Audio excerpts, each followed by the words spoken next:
हासिल हुई है ESIC, जिससे जो सरकारी कर्मचारी हैं जिनका प्राइवेट में भी 20 से 25,000 सैलरी है वो भी इलाज करा सकते हैं। ये इकलौता सेंटर ऐसा बन गया है। तो इसके बारे में ज़रा संक्षेप से लोगों को बताइए कि ESIC क्या है। बिल्कुल सही सवाल आपने पूछा है। ESIC एक सबसे बड़ी योजना आयुष्मान के पहले से ही ये योजना रही है, जिसके बारे में लोगों को इसकी जानकारी नहीं थी।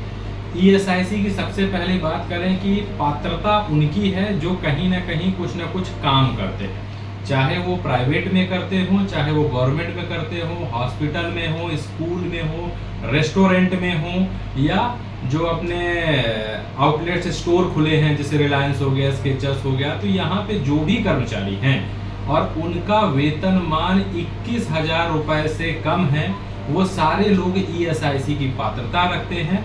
ESIC में अनलिमिटेड कवर होता है, ऐसा 5 लाख, 10 लाख, 15 लाख का नहीं होता। जब तक है तब तक उनका पूरा इलाज ESIC के माध्यम से कवर होता है। ESIC में सारी बीमारियां कवर हैं, medicine, surgery, gynae, paedia, cancer surgery, chemotherapy, plastic surgery, urology, और सारे के सारे विभाग हमारे अस्पताल से अब संबद्ध हैं, इम्पैनल्ड हो गए हैं। विंध्य क्षेत्र का, ये अपन कहें रीवा पूरे संभाग में एकमात्र ही ऐसा सेंटर अब ये नेशनल हॉस्पिटल है जहां पे ESIC के मरीजों का अब निःशुल्क इलाज संभव हो सकेगा। पहले इसके लिए ESIC के मरीजों को जबलपुर या भोपाल जाना पड़ता था, यहाँ उनको वहाँ पे रेफर किया जाता था।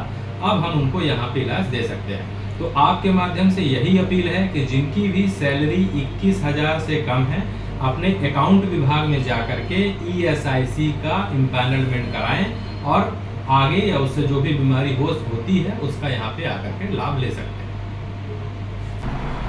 नमस्कार, मैं डॉक्टर अखिलेश पटेल, संचालक नेशनल हॉस्पिटल रीवा से।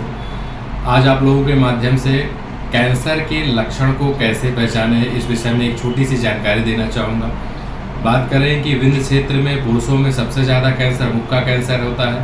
मुख के कैंसर को कैसे पहचाने? कभी भी मुंह में या जबान में कोई भी छाले जो हफ्ते 10 दिन से ज़्यादा समय तक हैं, दवाओं से ठीक नहीं हो रहे हैं, तो अपने नज़दीकी चिकित्सक को ज़रूर दिखाएं। हो सकता है वो बड़ी गठान हो।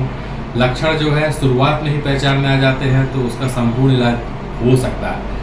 दूसरी बात करें महिलाओं में, तो महिलाओं में विंध्य क्षेत्र में बच्चेदानी का कैंसर और ब्रेस्ट, छाती की गठान का कैंसर सामान्यतः पाया जाता है। उसमें अपन बात करें लक्षण क्या आते हैं, तो छाती में यदि किसी भी लेडीज़ को, यदि वो 30 साल या 35 साल से ऊपर की हैं, कैसे भी असामान्य गठान छाती में महसूस होती है तो अपने नज़दीकी चिकित्सक को ज़रूर दिखाएं। वो सामान्य या असामान्य या कैंसर जैसे भी बीमारी हो सकती है। और महिलाओं की दूसरी जो सबसे बड़ी बीमारी है वो होती है बच्चेदानी का कैंसर। बच्चेदानी का कैंसर अमूमन 40 वर्ष के ऊपर की ही महिलाओं में पाया जाता है। उसमें असामयिक तरीके से रक्त का स्राव या मावात का जाना, ये उसका प्रमुख लक्षण रहता है। तो यदि किसी भी महिला को असामान्य रक्तस्राव और मावात जाने की शिकायत लगातार बनी हुई है तो अपने नज़दीकी चिकित्सक को जरूर दिखाएं। ये हो सकता है कि बड़ी बीमारी हो। समय रहते यदि इसका पता लगा लिया गया तो इसका इलाज पूरी तरीके से उपलब्ध है। और ये इलाज हम नेशनल अस्पताल रीवा में आयुष्मान, ESIC एवं विभिन्न सरकारी योजनाओं के द्वारा निःशुल्क उपलब्ध कराने के लिए संकल्पित है। नमस्कार।